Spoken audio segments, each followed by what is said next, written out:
Comenzaremos hoy con la humanidad o el cuerpo de Jesucristo. Creo que todos recordáis que ayer considerábamos la humanidad en cuanto al hombre, el cuerpo del hombre y algunos aspectos así, y decía al final de la reunión que es necesario hacer una salvedad, una distinción en relación con la humanidad, con el cuerpo humano del Señor. Y que mencionaba ayer algún texto que habla de que Él vino en semejanza. Quiere decir que si es semejante, no es idéntico. ¿Y qué quiere decir eso? ¿Qué es eso? Si el Señor Jesús es hombre, necesariamente el cuerpo de Jesús tiene que ser un cuerpo con todas las características naturales del cuerpo humano del hombre. Eso lo creemos todos. Muy bien. Vamos a analizar un poco eso. En primer lugar, la encarnación del Verbo de Dios. Capítulo 1 del Evangelio según Juan y versículo 14. El evangelista Juan, todos los que leéis los escritos de Juan y estudiáis los escritos de Juan, os daréis cuenta de por qué a Juan habitualmente se le llama Juan el teólogo. Sabéis que esto es como se le llamó a Juan históricamente en la iglesia cristiana. ¿Por qué le llaman el teólogo? Especialmente porque es un hombre equilibrado en todo lo que tiene que ver con verdades bíblicas. De forma muy especial, el equilibrio de Juan es esmerado, es cuidadosísimo en relación con las dos naturalezas de Jesucristo y la persona de Jesucristo. De manera que nunca habla Juan en ningún lugar acerca de la deidad de Cristo que no hable también acerca de la humanidad. Y nunca habla de humanidad que no hable también de deidad. Recordáis que cuando comienza el capítulo 1 del Evangelio según Juan, empieza diciéndonos en el principio era el Verbo, y el Verbo era con Dios, y el Verbo era Dios. Deidad. E inmediatamente habla de la deidad de Jesús, cuando dice que todas las cosas por Él fueron hechas, y sin Él nada de lo que fue hecho es hecho. En Él estaba la luz, en Él estaba la vida, y la vida era la luz de los hombres, y así sigue desarrollando. Porque Juan tiene un interés muy especial. El interés de Juan es demostrar continuamente que Jesús de Nazaret, el hombre de Nazaret, es Dios manifestado en carne. Y este es el gran asunto de la teología de Juan. Por tanto, comienza hablando de la deidad. En el principio era el Verbo construyó los cielos y la tierra, creó los cielos y la tierra, y llegamos al versículo 14 y entra en el equilibrio de su teología para hablar de la humanidad de Jesús. Y dice que aquel Verbo fue hecho y habitó entre nosotros. Ahora, esto no fue algo transitorio o algo pasajero o algo limitado a algunos, sino que todos los que vieron a Jesús descubrieron en él algo muy importante, su gloria. Y Juan específicamente, y los apóstoles específicamente o principalmente, descubrieron la gloria de Jesús en las acciones que él realizó. Por tanto, Juan dice, vimos su gloria como del unigénito del Padre lleno de gracia y de verdad. Ahora, mis queridos hermanos, recordáis que hay un momento, y solamente estoy haciendo una pequeña introducción aquí, no está en las notas, hay un momento en la historia de los apóstoles que tres de ellos, Juan, Pedro y Santiago, Jacobo, son llamados por el Señor y suben a la cima de un monte. Y en ese monte el Señor se transfiguró. Tenemos que tener en cuenta que Jesús, el Dios manifestado en carne, cubrió su deidad, la gloria de su deidad, con el traje de su humanidad. Y la gloria que le era propia quedó, digamos así, dentro de ese traje que es la humanidad.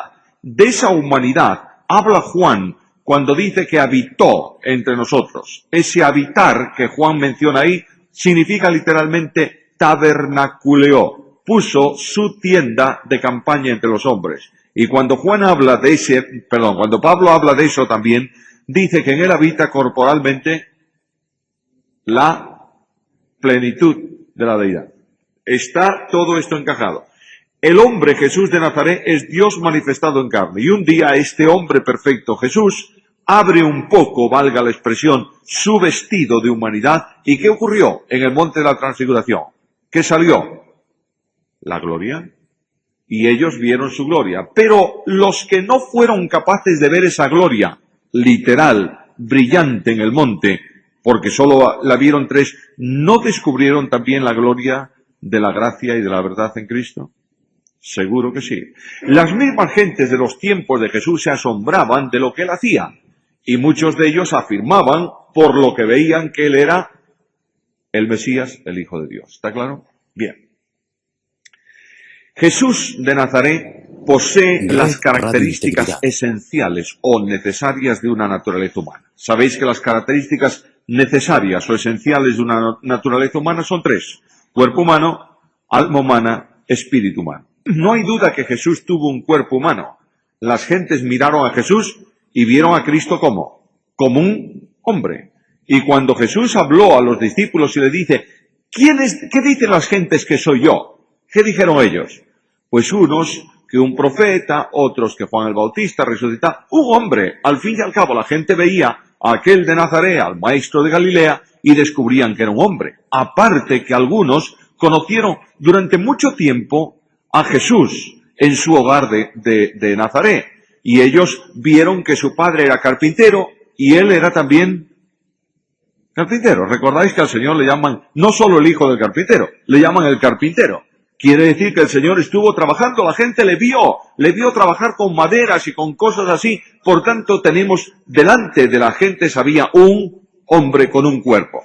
Cuando los apóstoles, especialmente Juan, en su carta primera, hablan de esta naturaleza de Jesús, dice que nosotros hemos palpado y tocado al verbo de vida. Por tanto, fijaros el pensamiento de Juan, el verbo de vida, como Dios, no puede ser palpado ni tocado. Dios es espíritu. Aparte que ningún hombre puede, en el sentido literal de la palabra, palpar a Dios. ¿Entendéis esto? Nadie puede acercarse a Dios. Los mismos querubines que protegen la santidad de Dios no lo hubieran permitido. Pero aquellos palparon, tocaron a un hombre, Jesús de Nazaret, que era el verbo de vida. Ahí está el equilibrio de Juan en deidad y humanidad de Cristo. Ahora, Jesús tuvo un alma humana, seguro, con emociones propias, no hay duda. Marcos capítulo 14, versículos 33 y 34.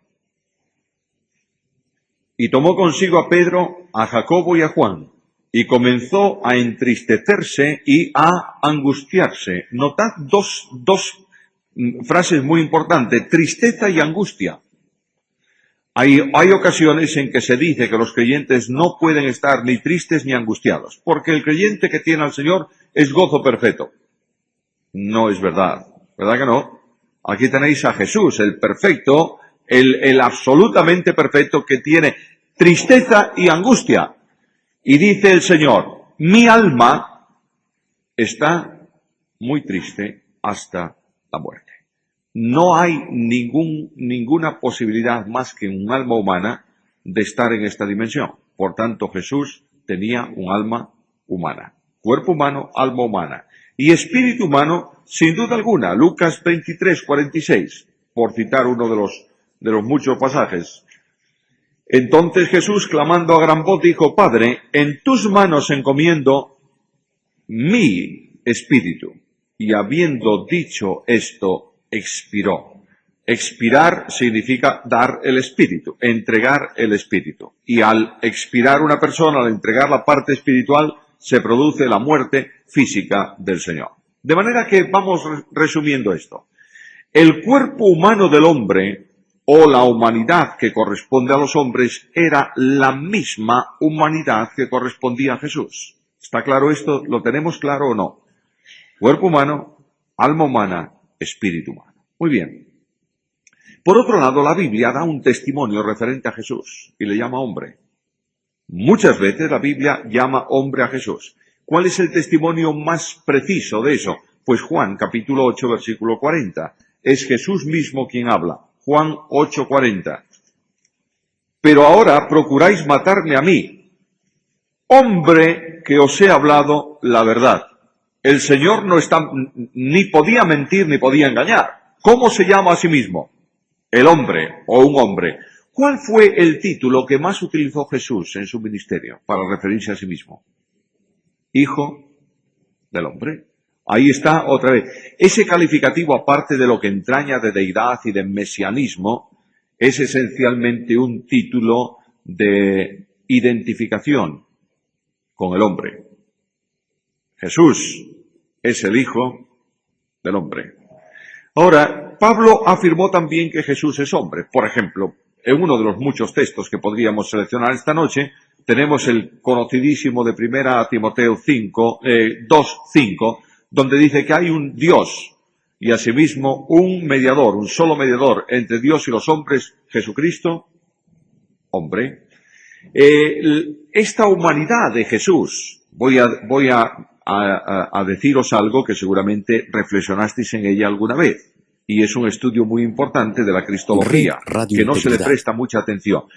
Esta humanidad de Jesús es la expresión de Dios en solidaridad con el hombre. Dios se hizo hombre. ¿Y para qué? Para hacerse solidario del hombre, hasta tal punto que asumió en sí mismo el pecado del mundo. ¿Está claro? Muy bien, estudiarlo con calma es muy interesante, esa cuestión de la solidaridad de Cristo. Prueba de ello es que el Señor nunca pasó desapercibido, de Él nunca pasó problemas del hombre. Cuando, por ejemplo, encuentra a la mujer que van a enterrarle su hijo, es un problema humano, Jesús atiende ese problema, sin duda alguna lo atiende. Pero esencialmente tampoco nos desviemos demasiado en cuanto a solidaridad de Cristo para olvidar que esencialmente Jesús vino al mundo para predicar Él. ¿Esto es claro o no?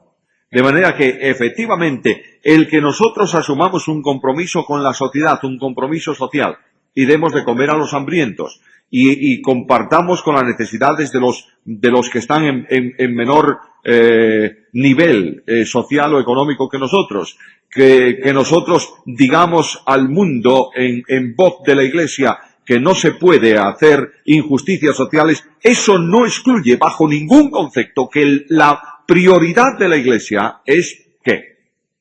Predicar el Evangelio. ¿Lo tenemos claro? Muy bien. El cuerpo humano de Jesús. ¿Cómo se produce esta maravilla? Pues Hebreos capítulo 10, versículo 5.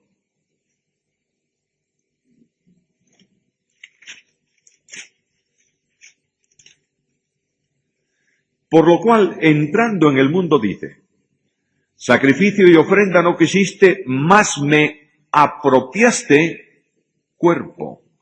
¿Quién fue el que le apropió cuerpo a Jesús? ¿Está refiriéndose a quién? Aquí. Al Padre. ¿Está claro?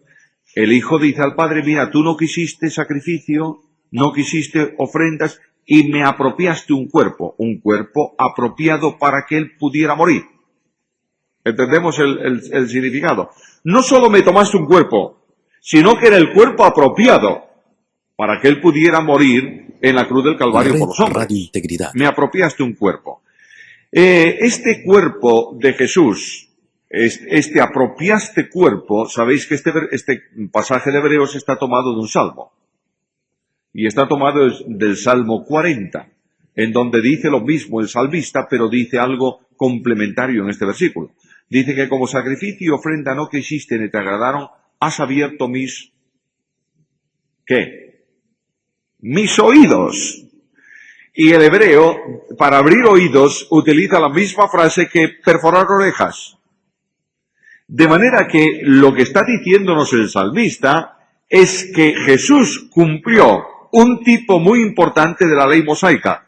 Capítulo 21 del libro del Éxodo. Cuando un hombre, una persona, quería ser esclavo voluntario por amor de su esposa y de sus hijos, en casa de un dueño que hacía, le decía, quiero ser esclavo para siempre. Y el dueño lo llevaba a la puerta de la ciudad y en presencia de testigos le perforaba el lóbulo de la oreja derecha con una lesna y quedaba esclavo perpetuo por amor. Ahí tenéis el gran cumplimiento que se produce simbólicamente, tipológicamente en Cristo. Cristo se hizo siervo voluntario, dice el libro del Éxodo, por amor de su mujer y de sus hijos. En este sentido, Cristo se hizo voluntario por amor de nosotros, ya que Él dice, he aquí yo y los hijos que me dio Dios.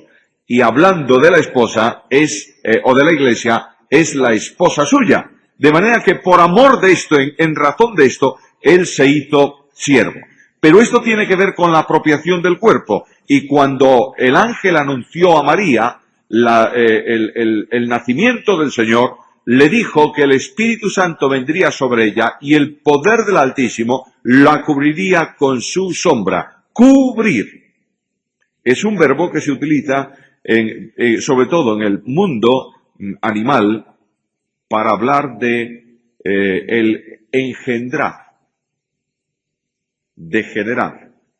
De manera que ahí el Espíritu Santo dice que vendría sobre ella y en razón de esa obra comenzaría un proceso natural, biológico, de primeramente engendrar una naturaleza humana, luego gestar la naturaleza humana y finalmente alumbrar la naturaleza humana. Cuando hablamos de naturaleza humana estamos hablando de hombre, en toda la dimensión de la palabra. ¿De dónde tomó Dios los elementos para la humanidad de Jesús? Pues no hay duda ninguna, de una mujer. Lucas capítulo 1, 26 al 28. Al sexto mes el ángel Gabriel fue enviado por Dios a una ciudad de Galilea llamada Nazaret, a una virgen desposada con un varón que se llamaba José, de la casa de David, y el nombre de la virgen era María. Y entrando el ángel donde ella estaba, dijo: Salve muy favorecida, el Señor es contigo, bendita tú entre las mujeres. Y sigue así toda la anunciación, se le expresa cómo se va a producir, y ella finalmente acepta, voluntaria y sumisa, el plan de Dios, aunque no lo entiende. Dice: hágase en mí según tu palabra. Estoy dispuesta a esto. Alguien podría preguntarse, ¿y si ella no estuviera dispuesta, qué? Bueno, el propósito de Dios es irreversible, porque es soberano. Y el propósito de Dios en la elección de esta mujer tenía fundamentos que solamente Dios conoce. Era una persona humilde, era una persona espiritual, etcétera, etcétera. Claro, alguien puede preguntar, ¿por qué motivo escogió a María y no escogió a otra? Esencialmente hay una razón teológica. ¿Cuál es? A ver. Por la raíz de David, correcto. Porque el Mesías tenía que estar relacionado familiarmente, tenía que ser descendiente ¿de quién? De David. Y naturalmente María procedía de David por la línea de Natán, no por la línea de Salomón. De manera que María entronca a Jesús, el Mesías, con David sin ningún problema. Otra pregunta que seguramente que lo conocéis y la meditasteis muchas veces: ¿por qué motivo José, entre otras razones, no pudo haber funcionado, digamos así, o sido utilizado en el engendrar de la naturaleza humana de Jesús? ¿Qué os parece?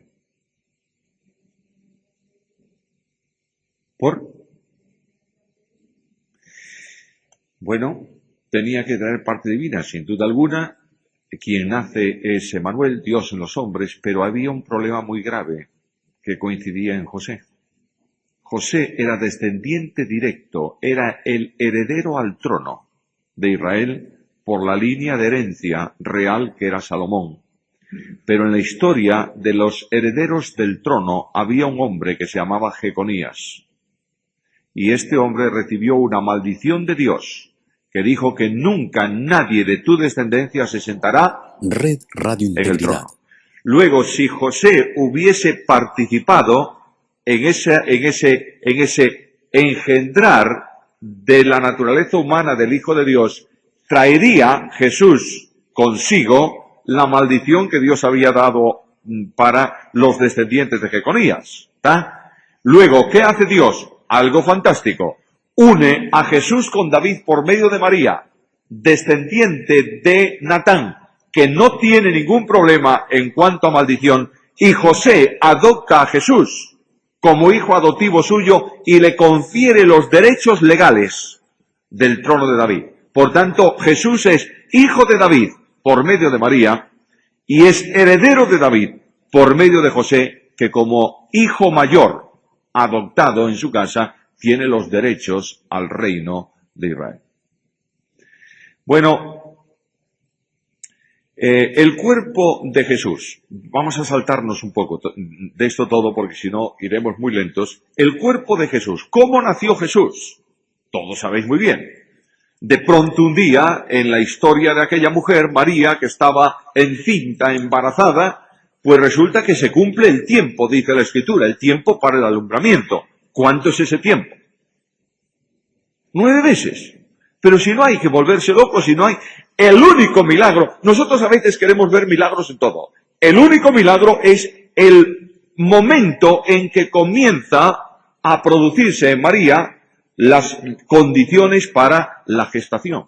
Eso es un milagro de acción divina. Pero el resto del proceso, normalmente, y dice el texto bíblico, cumplió el tiempo.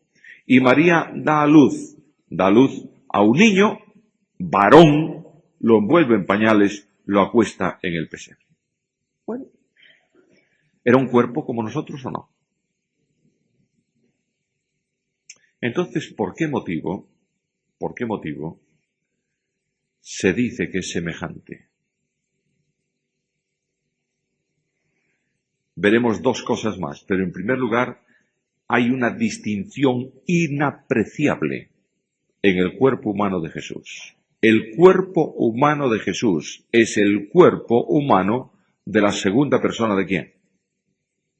De la deidad. ¿Algún hombre así en el mundo? No. Notáis que entonces es semejante, es decir, es exactamente igual que nosotros, pero hay distinciones que ningún hombre tiene. Y esta distinción, una de ellas es esto.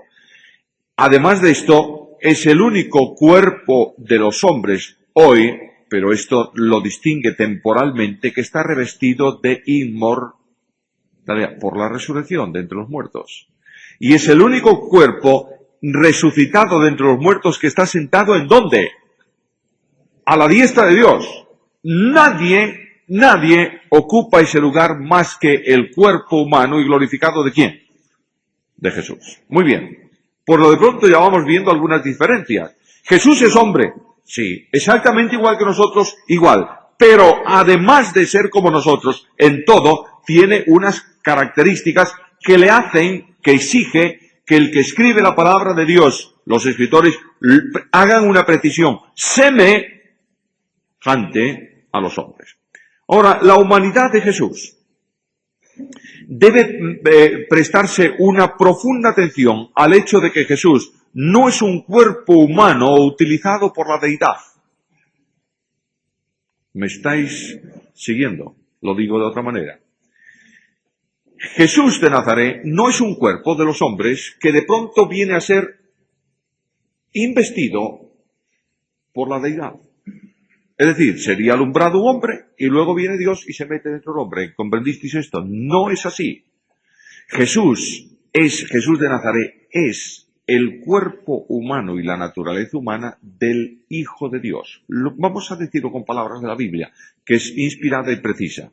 El cual, siendo en forma de Dios, no estimó el ser igual a Dios, ¿notáis? Igual a Dios como cosa que aferrarse, sino que se despojó a sí mismo tomando forma de siervo, hecho semejante a los hombres.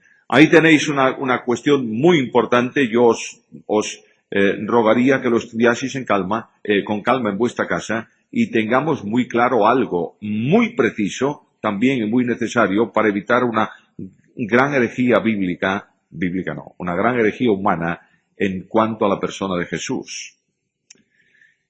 A veces se oye decir por ahí que Jesús se humilló, que Dios se humilló al hacerse hombre. ¿Lo oísteis alguna vez? Se oye. El Dios de la gloria se humilló haciéndose hombre. No, señor, No, señor. La humillación no consistió en hacerse hombre, consistió en hacerse siervo, eso sí. Y el vehículo para la humillación, ¿qué es? La persona, es decir, la naturaleza humana. Pero si queréis si queréis investigar este asunto con toda claridad y profundamente, notaréis que si se puede decir esto, Dios se enriqueció cuando se hizo hombre. ¿Por qué? Primero, Dios es infinitamente rico, por tanto no se enriquece. No hay forma de que se enriquezca más. Pero ¿qué ocurrió cuando Jesús de Nazaret nace y funciona como hombre? Pues la segunda persona de la deidad experimenta en sí mismo, experimentalmente, ¿qué cosas? La experiencia de los hombres. De manera que Jesús de Nazaret duerme o no. ¿Tiene hambre? ¿Llora? ¿Tiene frío o no? Muy bien. ¿Ese Jesús de Nazaret estuvo alguna vez separado e independiente de Dios? No. Por tanto, Hebreos dice que como Él pasó por todo lo nuestro, es poderoso para socorrer ¿a quién? A los que son probados. Esta es la grandeza impresionante. Dios no disculpa mi pecado, ¿entiendes? Ni mis fallos, pero los entiende. ¿Me seguís? Porque Él fue probado. No cayó. ¿Por qué? Porque Él es Dios. Pero Él sabe hasta dónde llego yo en mi debilidad humana. Y dice el salmista que se acuerda que somos, por ejemplo, cuando Pedro ¿pecó mucho Pedro o poco? Bueno, negó a Jesús. Y lo negó de una forma sencilla o gravísima. Gravísima. Comenzó diciendo no le conozco. Después le llamó hombre, ya no le llamaba Señor. No conozco a ese hombre. Y por último juró. Juró, no en el sentido de decir palabrotas, como algunos piensan también, ¿sabes? Que como era marinero tenía una boca muy sucia. No es verdad. No es verdad eso. Simplemente Pedro se sometió a juramento. Como si dijese, juro delante de Dios que no conozco a ese hombre. ¿Era un perjuro o no? Pues sí. ¿Qué fue lo que ocurrió cuando Cristo se encuentra con Pedro? Pedro se arrepiente, por supuesto, y dice que saliendo fuera lloró amargamente. ¿Qué hizo Jesús cuando se encontró con Pedro después? Le replicó, le reprendió, le riñó. ¿Qué fue lo único que le preguntó? ¿Me amas? Porque aquel que ama guardará mis mandamientos. Y si me amas, entonces ve y cumple un mandamiento. ¿Cuál? Apacienta mis ovejas. Este es el Dios de la Biblia, ¿sabéis? El Dios de la Biblia es un Dios revestido de gracia. No está esperando que tú caigas para tirarte de las orejas. No. Está esperando, no espera que caigas, todo lo contrario. Cada vez que tú caes, te extiende una mano de misericordia para restaurarte de tu situación personal. Bueno, la humanidad de Jesucristo, por tanto, se manifiesta como hombre. En Juan 4:6 dice que Jesús, cansado del camino, se sentó al borde de un pozo. Tuvo hambre. En ese mismo capítulo, el Señor tenía hambre y tenía sed y los discípulos se fueron a la ciudad de los samaritanos para comprar comida. En Juan 19:28, o si queréis, ¿por qué salir de Mateo 4 o de Juan 4? Cuando Jesús está con la mujer samaritana, le pidió de beber. ¿Qué significa? Que tuvo sed. Y la conmoción del espíritu humano se manifestó también en Jesús, en una confrontación íntima. Dice Juan capítulo 11, en la resurrección de Lázaro, que Jesús, conmovido en espíritu, lloró. Así que ahí tenemos todas las características esenciales de una humanidad. Ahora, ¿desde cuándo fue establecida o determinada la humanidad de Jesús? Desde antes de la fundación del mundo. Sí, porque ahí estaba el plan de redención. Mirad, todo lo que tiene que ver con salvación de hombre está englobado dentro de un marco. La Biblia no le llama de esta manera, pero se le llama en razón de que hay que definirlo de alguna forma y se le llama plan de redención. Los teólogos del pacto, ¿sabéis lo que es la teología del pacto? Es la medalla opuesta del dispensacionalismo. Los teólogos del pacto hablan de pacto de gracia y de pacto de redención. No me gusta usar esas palabras porque no hay ninguna evidencia bíblica de pacto en ese sentido. Lo que sí es cierto es que un día, tampoco podemos decir día, en un instante, y tampoco podemos decir instante, ¿cómo vamos a decirlo? En la eternidad antecedente al tiempo del hombre, Dios estableció un programa de salvación para el hombre, ¿verdad? Dios decidió salvar a los hombres. Segunda carta a Timoteo, capítulo 1 y versículo 9, dice que Dios nos salvó y llamó con llamamiento santo, no según nuestras obras, sino conforme a su propósito y a la gracia que nos fue dada en Cristo Jesús. ¿Cuándo? Antes de los tiempos de los siglos. En ese momento en que se establece el plan de redención, y tenéis que tener muy claro, todos tenemos que tener muy claro, que el plan de redención no se estableció en razón del pecado del hombre, porque el hombre no había pecado ni estaba todavía creado. Se estableció en razón de la soberanía de Dios que se anticipa a todo. Y Dios, en cuanto a salvación, es el que salva única, exclusiva y excluyentemente. De manera que la Biblia dice una y otra vez que la salvación es de Dios. ¿Está claro? Jonás 2.9 y Salmo 3.8, entre otros versículos. Ahora, cuando se estableció el plan de redención, se establecieron algunas cosas. Primero, el tiempo de ejecutarlo en la historia de los hombres.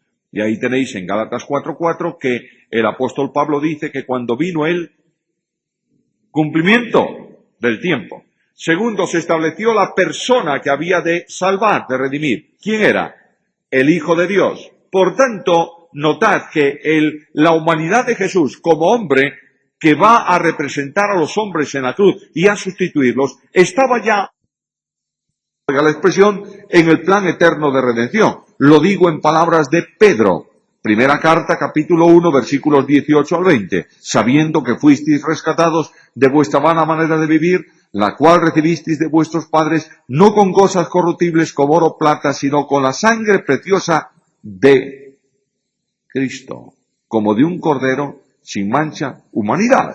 Sangre, cordero, sin mancha y sin contaminación, ya destinado, ya predestinado, desde antes de la fundación del mundo. ¿Está claro? Luego, la humanidad de Jesús es un proyecto que tiene que ver con el plan de redención y que antecede al tiempo de los hombres. Bueno, la vida terrenal de Cristo. La vida terrenal de Cristo se manifiesta como hombre por dos títulos que se le dan y que él mismo utiliza. Por un lado está Hijo del Hombre, cuántas veces lo dice el Señor, y por otro lado está Hijo de David. Jesús es el Hijo de David. Por otro lado, se ve que es un hombre también por su ascendencia. Capítulo 2 de Lucas, versículo 7. Y dio a luz a su hijo, ¿qué? Primogénito. ¿Qué quiere decir eso? Primogénito. Es el primero de una serie. Luego, ¿María tuvo más hijos o no? Seguro que tuvo más hijos, María. No solamente tuvo a Jesús, como algunos dicen, y que los otros hermanos eran primos. No. María no tuvo más hijos, o no tuvo hijos como Jesús. Ninguno como él, porque es un milagro del Espíritu Santo, pero tuvo más hijos después. Y la Biblia dice que José no la conoció, no tuvo relaciones con ella hasta después del nacimiento de Cristo. Primogénito de María, de la descendencia de David. No hace falta correr mucho, ¿verdad? Miremos, ¿para qué ir a Mateo? Oye, si tenemos Lucas aquí abierto. Vamos a ver Lucas 3. Lucas 3. Jesús mismo, versículo 23. Jesús mismo al comenzar su ministerio era como de 30 años. Hijo, según se creía, de José, hijo de Elí. Ahora mirad el versículo 38. Hijo de Enos, hijo de Set, hijo de Adán. Luego aquí la genealogía de Lucas está entroncando a Cristo mucho más allá de David. ¿Lo está entroncando con quién? Con Adán. ¿De quién descienden todos los hombres? Lo vimos estos días atrás. Adán es el primer elemento de la raza humana. Descendiente de Abraham, descendiente de Adán. Y hay una afirmación muy contundente en Gálatas 4.4, mencionaba antes el versículo, que cuando vino el cumplimiento del tiempo, Dios envió a su hijo nacido de mujer. Luego es un hombre perfecto. Principales razones bíblicas de la encarnación. Bueno, yo quería que vieseis también, o no sé por dónde lo tengo, no sé si lo tengo en las notas o no, pero es igual. Jesús crecía, ¿lo dice algún lugar de la Escritura? Pues claro que sí. Crecía en gracia, en sabiduría, en edad. Luego se iba haciendo un hombre. Y Jesús como niño funcionó como un niño y creció y desarrolló hasta hacerse un hombre. En todo el sentido de la palabra, intelectualmente también. La humanidad de Cristo no diferencia a Jesús en absoluto del hombre, porque era un hombre perfecto, salvo en esas cosas que hemos dicho Red antes. Radio Bien. Integridad. Ahora, ¿cuáles son las razones bíblicas principales para la encarnación? La primera razón bíblica es que los hombres necesitaban una revelación exhaustiva y directa de Dios en lenguaje de hombre. Alguien dice, ¿cómo es eso? ¿Es que la Biblia está escrita en un lenguaje que no es de hombre? No. El idioma bíblico es un idioma de hombre. Pero ¿sabéis lo que significa lenguaje de hombre? No solamente son palabras, son acciones que corresponden a hombre. Cuando Cristo viene al mundo, viene con un programa específico. Juan capítulo 1, versículo 18. Dice que al Dios infinito, a quien nadie ha visto ni puede ver, el Hijo lo ha revelado. Luego, primariamente, el hombre Jesús de Nazaret viene para revelar a Dios. Y los hombres tienen que estar atentos a este Jesús de Nazaret, porque en la medida en que estudian, en que se acercan a Jesús, descubren la grandeza de Dios, ¿o no? No solamente por las palabras de Jesús, sino por las acciones de Jesús. Jesús revela a Dios a los hombres.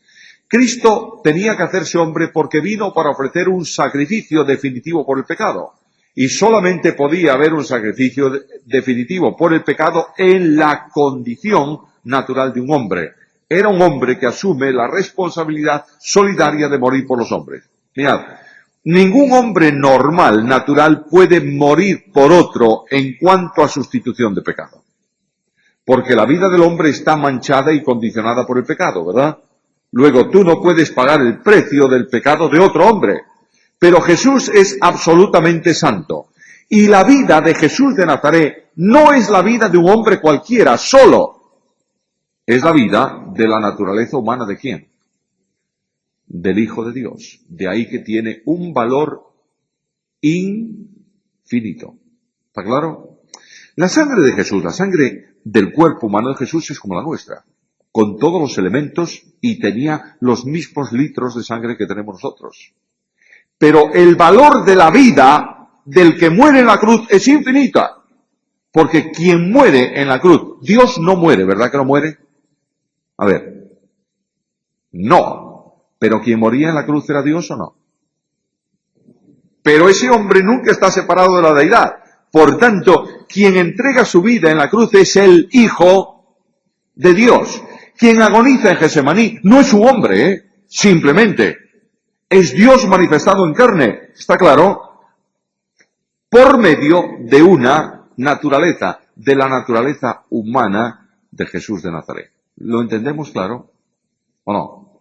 Claro, es un problema, es que la cristología es un problema, pero hay que ir asimilándolo porque es que si no tenemos, y no estamos en cristología, fíjate que estamos solamente tocando el cuerpo de Jesús, la humanidad de Jesús. Ahora, ¿para qué vino Jesús? Para destruir las obras del diablo. Tenía que enfrentarse con el diablo en el plano de la humanidad.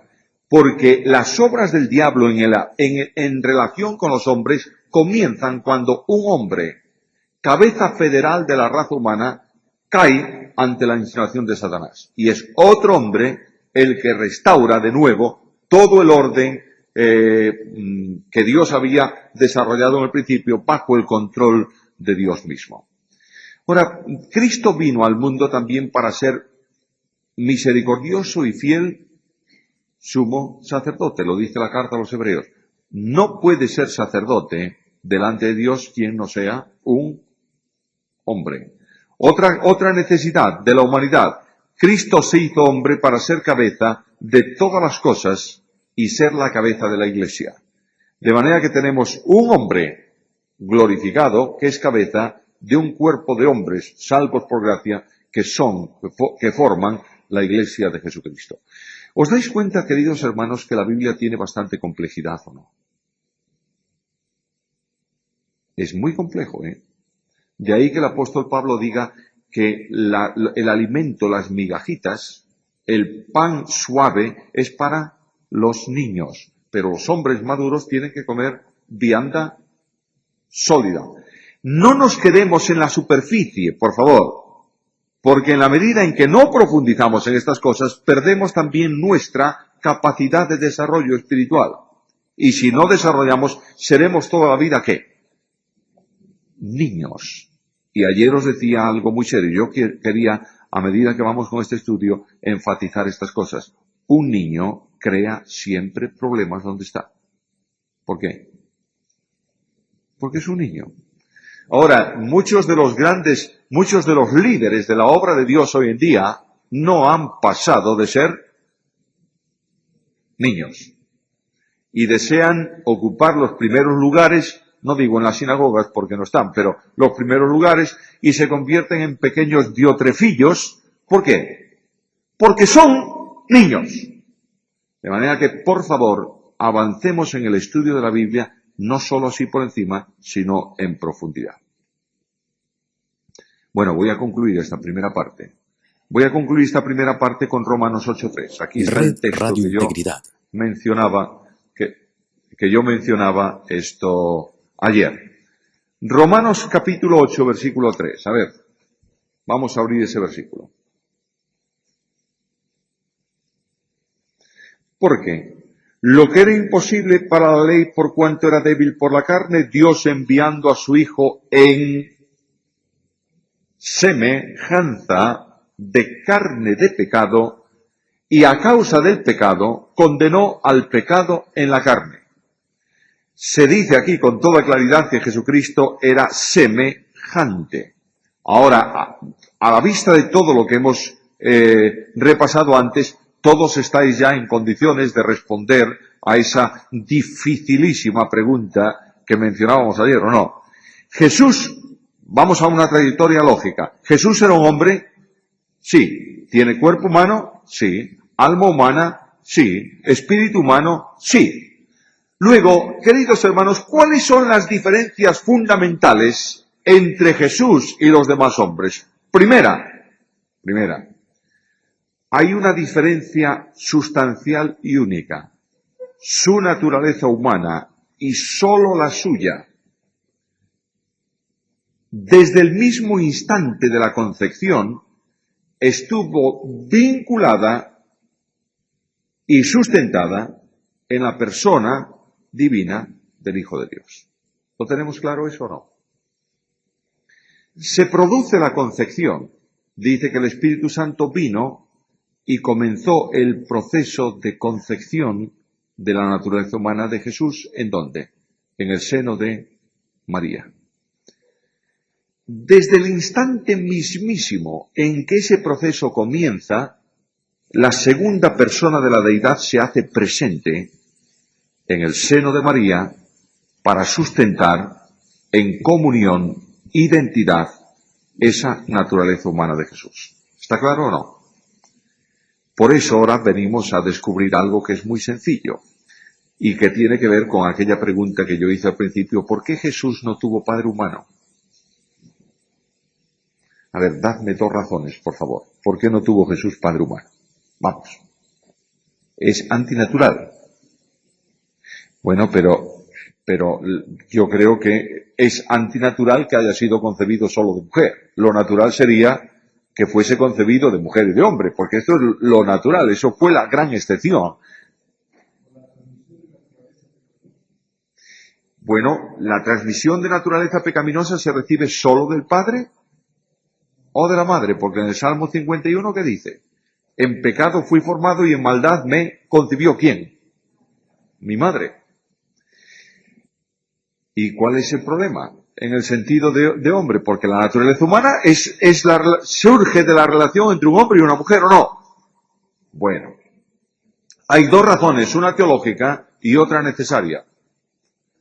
La razón teológica es que Jesucristo es el unigénito del Padre. Luego, no puede tener otro Padre en relación vinculante y directa más que el Padre Celestial.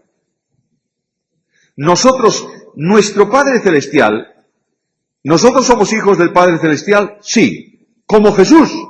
No.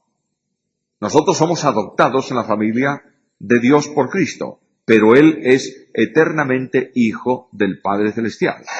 Segunda cuestión, aquel problema que antes mencionaba de la herencia de Jeconías. Ahora, por ahí hay una teología que yo no sé de dónde salió, que dice que si hubiese habido relación entre María y José, el pecado se lo hubiera comunicado a Jesús. No podía Jesús tener pecado en modo alguno por una razón esencial, y con esto sí que concluimos esta primera parte. Hay una cosa que se llama sujeto de atribución. Lo vamos a entender muy fácilmente. El sujeto de atribución es el elemento responsable de la acción, de las acciones de la persona. Ayer o anteayer decía que un hombre, una persona que no tiene capacidad, porque es mermado psíquicamente, no puede comprometerse porque no tiene personalidad jurídica. Luego la personalidad, que es la expresión de las acciones de la persona, es la responsable de todo cuanto la persona haga. ¿Está claro o no? Si alguien no entiende este rollo, dígamelo. Ahora, ya tenemos una responsabilidad. Ahora tenemos una persona humana, que es Jesús hombre, ¿verdad? Está vinculado estrechamente, íntimamente a la deidad. ¿Por qué? Porque Jesús es la naturaleza humana del Hijo de Dios, segunda persona de la deidad. El sujeto de responsabilidad de las acciones no es la naturaleza, sino la persona. ¿Me estáis siguiendo? Todo cuanto Jesús hizo, como hombre, el responsable de esas acciones, ¿quién es? El Hijo de Dios, ¿o no? ¿Sí? Naturalmente. Entonces, si Jesús como hombre hubiera podido pecar o hubiese podido recibir el pecado en transmisión por nacimiento, quiere decir que Dios podría pecar. ¿Está claro? Jesús es absolutamente impecable porque es imposible que Dios peque.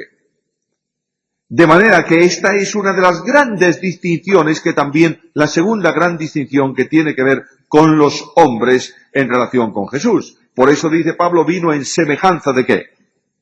De carne de pecado. Nosotros somos hombres en carne de pecado porque no podemos dejar de... Sabéis que hay tres órdenes en cuanto al pecado en relación con el hombre. Primero, poder pecar o no pecar. ¿Cuándo ocurrió eso?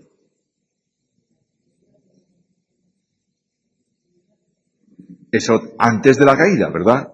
Adán pudo pecar, pudo no pecar. Segundo, no poder dejar de pecar. ¿Cuándo? Después de la caída en adelante. Ahora, en relación con Jesús, no podía pecar. ¿Notáis la gran diferencia? Nosotros, por el poder del Espíritu hoy, tenemos los recursos necesarios para vivir en santidad. Lamentablemente caemos porque el Espíritu no controla en plenitud la vida del creyente. Cuando hablamos de controlar en plenitud la vida del creyente, significa que el Espíritu Santo actúa produciendo lo que Pablo dice, el querer y el hacer. No estamos hablando de historias, de manifestaciones raras del Espíritu Santo controlando al creyente en actos de locura colectiva. ¿Está claro lo que quiero decir? De gritos histéricos y de cosas por el estilo. Eso no es producto de la acción divina, porque el Espíritu produce, entre otras cosas, amor, gozo. Bueno, y eso significa tranquilidad. Luego, todo cuanto salga de la tranquilidad, inteligentemente asumida, no procede del Espíritu de Dios. Bueno, Jesús es, por tanto, un hombre irrepetible como hombre. Hemos descubierto la grandeza de la persona de Jesús. ¿Sí?